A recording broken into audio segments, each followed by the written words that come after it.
What's up, Tesla family? It's Ray J back with another video. And in this one, I want to break down what's happening with Tesla, SPY, NVIDIA, the QQQ, and a couple of other tickers. I'm also going to talk about some big news involving Elon Musk and Tesla, not to mention why there's going to be a very, very big test for tomorrow. But just know that I am not a financial planner, so make sure you take nothing I say as financial advice whatsoever. And also, if you guys can, please check out my Moomoo link. If you deposit $100, you're guaranteed 5 free stocks. If you deposit $1,000, you're guaranteed 15 in total, not to mention an 8.1% APY in uninvested cash. The offer ends very soon, in just about 2.5 weeks from now. Anyways, now let's talk about what's happening with Tesla and the markets. So, as far as Tesla goes, we pushed very, very nicely to this 430 area. Then we saw a small dip, only for Tesla to retest it. Then we got a rejection off of it. So we weren't able to break past the 430 area. We got a rejection instead. So it's awesome that Tesla made new all-time highs. Of course, we're not doing bad whatsoever. And if anything, we pumped so much, we weren't able to crack past that resistance. So this is what led to a bit of a sell-off. Now, I want to call out that Tesla is still holding up above its 20 EMA very nicely. So if you look at the green line, we were holding above this for a very long time, and we're still holding above it quite well. So we haven't really lost any key support quite yet. So there's no sign that Tesla's officially getting a massive rejection, or if it's crashing. There's no sign of that whatsoever. It's only down like 1.5%, by the way. So as far as Tesla goes, we're bullish, and this just looks like a minor pullback for now. However, I think there's going to be a big test for tomorrow as the market is showing a little bit of weakness that could lead to some more downside for Tesla. And we'll be watching to see if Tesla bounces off a key support. So I'll talk about what that support is in just a couple of minutes. I first want to talk about the news for Tesla and what's happening with the markets. So the first thing I want to talk about is the fact that Tesla is restarting its search in New Delhi. This is important because it gives us more insights about how Tesla is trying to expand in India. They're trying to look for more showroom spaces for their products. And I think India is a big market for them, not just in terms of their sales, but also for engineers. I think there's a lot of potential in India as they get past a lot of regulatory approvals and such. But if anything, it's very good to see this. And the more they expand to these different areas, the more they can attract a lot more engineers and other investors. And I think that's a good piece of news. Now, there was some negative news that came out. There are some headlines saying that one of Tesla's executives, when it comes to their development of robotaxi, has left the company. The director of engineering for autopilot has left the company for a robotaxi rival known as ZooX. Not sure if I'm saying that right, but that's basically Amazon backed. That's an Amazon backed company. And they're going to be looking at their own robotaxis to be coming out in San Francisco and Las Vegas specifically. His name was Zheng Gao. I may have said that wrong. I apologize. But he has become the latest senior employee to leave the automaker in this, crazy year. You have to consider the fact that he was with the company for, I believe, like 8 years. He's done an amazing job. So I just wish nothing but the best for him. I wish, the best for his nice ambitions and such, and for his future. So with the 8 years he spent in Tesla, he helped them develop a lot of different products, and he was leading FSD very nicely, the development of it and factors like that. But now he's going to be once again working for one of our rivals. So it is what it is. I just wish him the best nonetheless. He also helped design the hardware that was used for the assisted driving systems. And he worked on many other projects outside of that as well.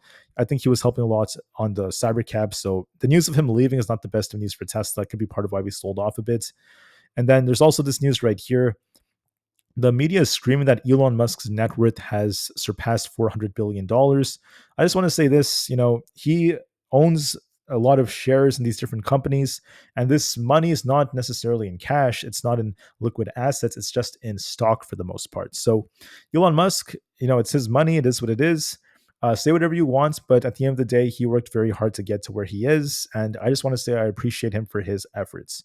Now, as far as Musk's net worth goes, don't be surprised if you hear him becoming a trillionaire over the next couple of years. I think he could quite easily become one as long as he holds his Tesla stock. And he's going to become a trillionaire. He is going to be using the majority of his money for a lot of different projects. And I just want to say this. I'm not here to be jealous or say anything like that. I'm just here to appreciate him for the contributions that he makes. And there's a saying that goes, if you can't beat them, then join them. So, he doesn't have to be the only one to build a lot of wealth. We could also build lots of wealth with the Tesla. Him and the team are giving us the opportunity to do that. This is not financial advice when I say that, but I'm just trying to say that there are a lot of opportunities in the share price, especially as Tesla has the potential to go to the trillions of dollars per share. you know, sorry, not the trillions of dollars, the trillions and dollars in terms of market cap. Excuse me, guys. It's going to go to the thousands per share, hitting the trillions in market cap. That's going to help Elon Musk make a lot more money, but it's also going to help us in a lot of different ways. On top of this, Goldman Sachs remains neutral. Cantor Fitzgerald is also quite neutral on Tesla, but we did see a lot of increases in the price targets from JP Morgan, Morgan Stanley, and other Goldman Sachs analysts. So very bullish news has been coming out.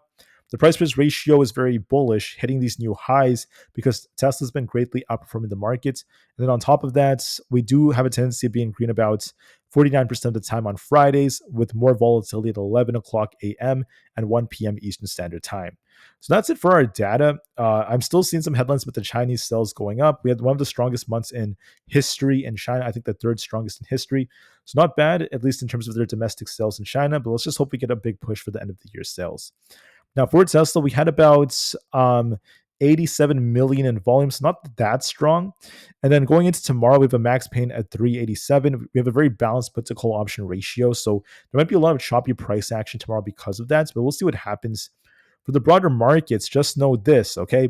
Tesla was not the only stock in the red. We saw the majority of stocks sell off, so don't just call Tesla out for that.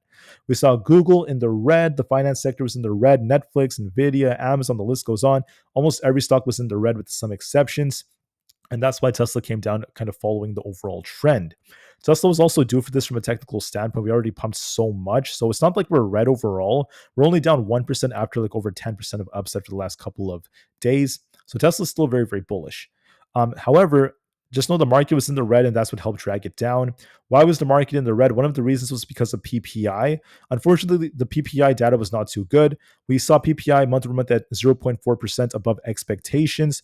Core PPI year over year was also at 3.4%, somewhat above expectations. And the last thing was initial jobless claims was somewhat above expectations too. But the main thing was this: PPI for all items year over year was at 3%. This is above the 2.6% targets that these analysts had. So this basically tells us that inflation is starting to show some signs of going up at least a little bit, and PPI was above expectations for all items. So the producer price index, which tends to be forward looking for CPI, was not looking too good. And this is not the best of signs for inflationary data. That's why the market came down. On top of this, you don't forget that for SPY, we have an interesting trend for tomorrow. Tomorrow is December 13th.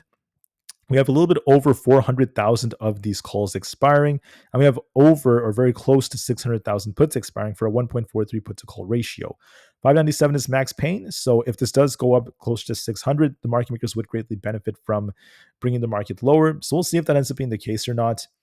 Lastly, I just want to say that Costco had their earnings, very, very mixed earnings. Their EPS was at about $4.04 per share. That was below or above expectations of $3.79, but their revenue is below expectations at $62.2 billion, below $66.5 billion. Besides that, everything else was a little bit lackluster for their earnings, and then the market's quite neutral as a result of that. Momentum is slowing down to greed. The puts and call option ratio is at extreme greed still. We'll see if this goes up anyway, because we'll see if there's more put buying or not to drag the market lower. And then the VIX is very neutral. We'll see what that does later on. So anyways, that is it for all my data and everything else like that. Let's just focus on the charts from this point on. So Tesla has this resistance to watch for at this 420 area, a very psychological, very important number. If we break that, we're looking for an attempt to get back up towards that mid 424 area. And if that breaks, we're looking for 430 as our resistance above that. So make sure you watch those levels very, very closely. Now, if we fail and we end up losing 414, Tesla could be dipping all the way down towards this closer to like 406 zone. That's going to be close to where our 20 EMA happens to be tomorrow. Very close to where that previous support happens to be. So if that fails us, if the 405, 406 area fails us, we dump all the way down to 400. Then this next imbalance takes us down to like 392. So watch those levels. What do I think is going to happen for tomorrow? Well, because we're below 420 and because we're nearing a bearish cross in the PPO, typically Tesla does sell off when that happens. And we love to bounce upon opens. So if you look at the last opens, we kind of pushed and dipped, pushed, and we continued to pump. We pumped again and then just continued. So in this case, we might be looking for a push right over here towards this 422 area. But if we make a lower high compared to these highs, there's going to be risk of Tesla coming down a little bit lower, closer to like 414. It's not too far from where this imbalance happens to be. And we'll have to see if Tesla bounces off that or not. So I think the most likely move is we do get a small sell off for the broader markets, which will drag Tesla a little bit lower. But then we'll watch and see if Tesla gets a bounce after that. So that's my view for tomorrow, a small little pump and then dump as the most likely case for Tesla. A test of 420 to 422, then a dip back down to like 414. And if 414 fails us, we could be dipping even lower, closer to this 20 EMA, which may be close to like 406 by tomorrow. So there might be a small dip coming to Tesla, and we'll have to see if we bounce or not. That's going to be very, very key for the big test. So look for a pop and drop, and during the dip, we'll see how low Tesla goes. Do we get bought back up around 414, or is it going to be around like 406 or so? We'll be watching that very closely just to be safe. So please keep that in mind. I also want to call out the fact that Tesla is holding the 20 EMA very nicely. We're continuing to hold this green support. So there's no sign of Tesla rejecting quite yet. There's no sign that Tesla's super bearish. As of right now, as long as we've been above this green 20 EMA, we dip a little bit, then bounce, dip a little bit, then bounce. So this could be a small dip before a bounce as the most likely case. I will turn more bearish if we lose this 406 to 403 area, depending on where this 20 EMA is tomorrow. So keep that in mind. So what's my prediction? Once again, in the morning, look for a little liquidity grab for a little bit of a push. Then the odds favor Tesla may be dipping a little bit more. There might be a small dip to where this imbalance is, close to 412 to 414. And then if that doesn't hold, we could go a little bit lower, and we'll have to see if we bounce closer to the 20 EMA. That's what I'm going to be watching for very, very closely. So please keep that in mind. That's the most likely case, at least for Tesla. Further factors out there, we have SPY. Now, SPY is completely range bound, going back and forth between supply and demand. And now, we love to get bought back up around the 602 area. Every time we hit 602 or so, SPY is getting bought back up. But then when we hit 608 to 609, we reject.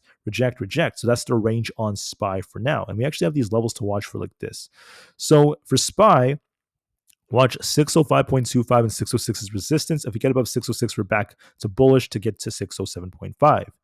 If we lose 604, we could be dipping to 603.08. That's going to be our 50 EMA.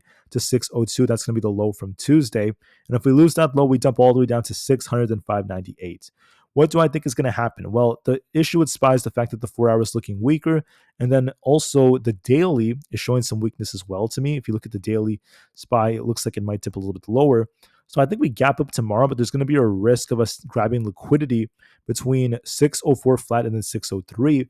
I think we test around that range close to 603, and we'll see if we lose that support. If we lose 603, there's going to be a risk of us not only coming to the lows, but getting a bigger rug pull. But if we bounce off 603, we will turn back up. So I presume what's going to happen tomorrow is quite simple, where we gap up like this. Just to clarify, we kind of gap up like this and we come down to where this support happens to be in this range. And we'll see if we get some kind of bounce from here to push right back up. Or if we lose the support, then we dump even lower. So look for a dip and we'll see if we bounce or not. That's what we're going to be watching for tomorrow, depending on these levels. Get ready for a small dip though in the markets, and we'll have to watch that in real time just to be safe, because it's a very tricky market, especially because tomorrow's Friday. That's why I want to be very, very open-minded to anything just to be safe. On ES, it's looking a little bit weaker. It might come down to fill this imbalance because it's not doing a good job at holding above its 60-67 area near the 50 EMA. But look at the range. We have this support at 60-50. We bounce. It's about 6,100. Come back down to 60-40. Bounce. Come down. So it's just going back and forth and back and forth. Now, the structure is a little bit more distributive because we are forming kind of like a reversal structure here, which could lead to more downside. We have to lose support to be very, very sure. The most likely case for tomorrow is this: we retest our EMAs, then we come back down to this liquidity zone. If we're bullish, we want to bounce like this. That's going to take us right back up to these highs. But if we lose this support right here, look for a test tomorrow at 60-50. Look for 60-40. If that fails us, we go down to 60-20. That's where we have this support on this side right here. So it's like 60-20 would be coming, followed by 6,000 flat just to see this range. And we'll see if we get some kind of bounce off that or not. But my gut tells me at the very least, we're going to be looking for a little pop here, then a dip down to about 60-40 to 60-50. So look for a little bit more downside tomorrow on ES. And we'll see if we get a bounce or not as time goes on. For NVIDIA, we're trying to rebound right here. We're doing a good job at getting back above 138. So I expect a little bit of a push tomorrow. We're going to be likely retesting 140. So it might outperform the market to some extent. As long as we don't lose 135, I think that this could be a good sign for NVIDIA. So watch 137 and 135 as the main supports. And then 138 is, if we're above that, we're looking for 140. I think that There's a low here. We came up, made a higher low, and this also resembles like a slanted inverse head and shoulders. So there could be a bounce coming to NVIDIA to get back up to 140 plus, and we'll see if we hold above that. That's going to be above our 50 EMA, excuse me. For Bitcoin, we're looking decent. We're actually holding support for now. So there might be an attempt to get back up. I'll be watching this at least from a fib level perspective. You can even draw it like a fib level like this just to see how high this kind of goes up. So it might be retesting the 101,250 area. And we'll see if we get a rejection and then move back down or not. But look for a small push tomorrow on Bitcoin for the 101,000 range. There is very tough resistance around the 102,000 area. So it might kind of push here and then come back down to 99,500. So a push to make a lower high than a rejection is very probable for Bitcoin for now. For NQ, it's the same thing. Now it's trying to rebound right here. We'll have to see if it could hold above these levels. I do see a gap down here to fill. So if it does try to push, if we can't break past 21,800, we might make a lower high, then come back down to fill that gap. So there might be a move like this where it tries to like pop a bit, then comes back down to fill this gap here. And then this 20 EMA may be turning upwards, so it might retest it like this. If we lose the 20 EMA, which is currently at 21,631, then there's going to be a risk of us coming down like this, and then that would take us to this imbalance down here. So that's when we come back down like that. But then if we bounce off our 20 EMA, this will take us right back up like this. So it all depends on if we get a bounce or not off that test. So that's what I think is the most likely case for now. We'll just have to see what kind of reaction we get from here. Do we reject off our 20 or do we bounce? Give it some time to develop. For others out there, we have the QQQ. This is bouncing very, very nicely in the after hours. So I expect this to try to rebound. Let me just say that QQQ is looking a lot stronger than SPY right now because we're making higher highs and higher lows and we're holding up very well. We have not lost our 20 EMA to turn us more bearish, by the way. So that's a very, very good sign. So what do I see at least moving forward from here? Just to be very, very clear, I think that we're doing a good job.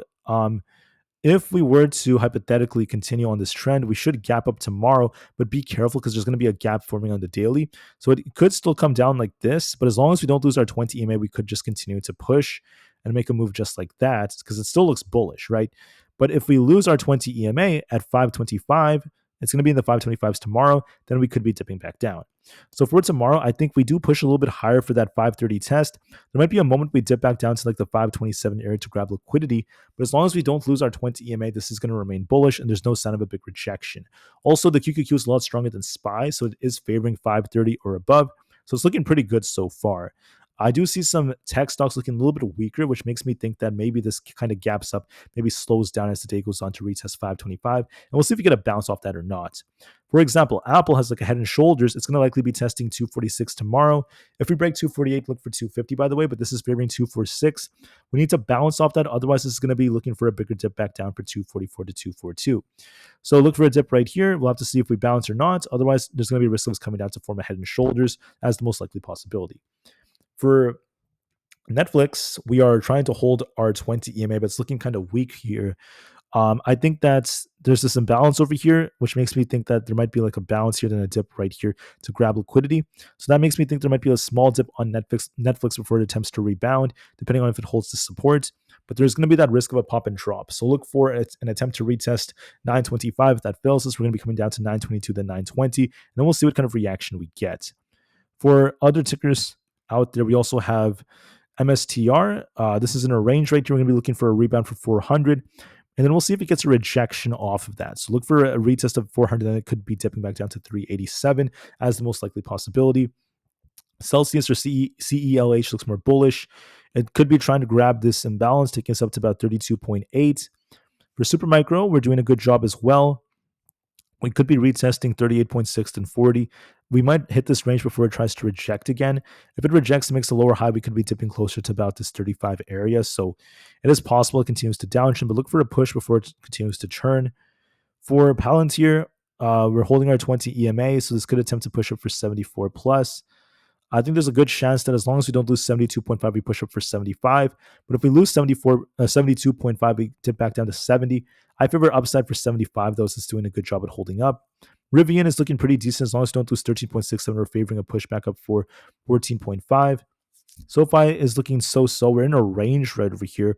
We have to see if we break out of this to get above 16. If we can't break past 16, we're kind of grabbing liquidity here, which makes me think it's going to be dipping to 15.75, if not 15.5. So keep that in mind. The Russell looks a little bit weaker. We're on a bit of a downtrend, but we'll have to watch and see if 234 holds us.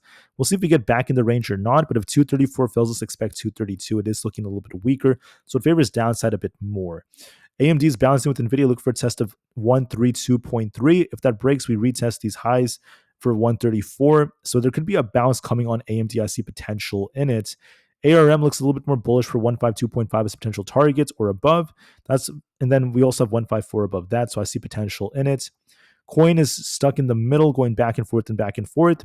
However, I see potential for us to try to get back up towards the 320 area if we manage to hold our support.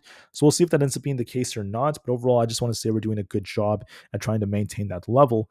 For others out there, we have Amazon. So unfortunately for Amazon, we're looking a little bit weaker. This looks like it might dip a little bit more, and that could end up coming down closer to our 20 EMAs. So look at 230 is the main resistance. If we manage to hold above that, yes, it's bullish. If not, look for a test of 226 tomorrow. I think we test 226 and we'll see if we bounce or not. For Meta is rejecting right here. We need to try to get back above 630. Otherwise, we're looking for 622. And we'll see what kind of reaction we get. For Microsoft, we could be retesting 445 and we'll see if we bounce or not. But there might be a little dip coming here. So look for a big reaction there. Google/Alphabet may be testing 192 flat. If we don't get a bounce off that, we could continue to fall. I want to call out this support we're currently at. That's the previous all-time high. If that fails us, 190 is coming, then 187.4. So look for 192. We'll see if we bounce or not off of that. GameStop could retest 29.5, but it's very choppy, not really doing much. AMC's on a bit of a downtrend. It could be approaching, 4.2. DJT is kind of flat here. Not looking that good. It might come back to about 35.29, but it's very flat for the most part. The VIX is trying to bounce here. If it continues to hold above 13.78, we're looking for 14.11 as our target. If it rejects here and we lose support at 13.3, we're looking for the gap fill. But this is favoring upside for 14.1, so it looks a little bit more bullish. The 10-year looks a bit more bullish as we're approaching this gap fill above. And then DJT, or sorry, not DJT, the dollar index, the Dixie, also known as the dollar, looks a bit more bullish, which tends to be more bearish for the market. So we'll see about that. So very mixed indicators. Just know that the QQQ and the NASDAQ 100 look stronger than SPY and the others. And there might be a little test coming tomorrow. So look for a small dip and we'll see if we get a big bounce or not. So we'll see about that. Can we bounce off our key supports? I do anticipate a little dip that's coming. Then we'll see if we get that bounce. We'll have to see just to be safe. As far as Tesla goes, let's see how we end up reacting. There might be a little dip coming to grab liquidity, but if Tesla manages to hold above 420, it could try to rebound. Look for a small dip, and we'll see if we get that bounce tomorrow, as it's going to be Friday, so give the market the time it needs. All right, so I thank you all so much for listening. I'll see you guys in a couple of hours for another update. Until then, have a great day, and peace out.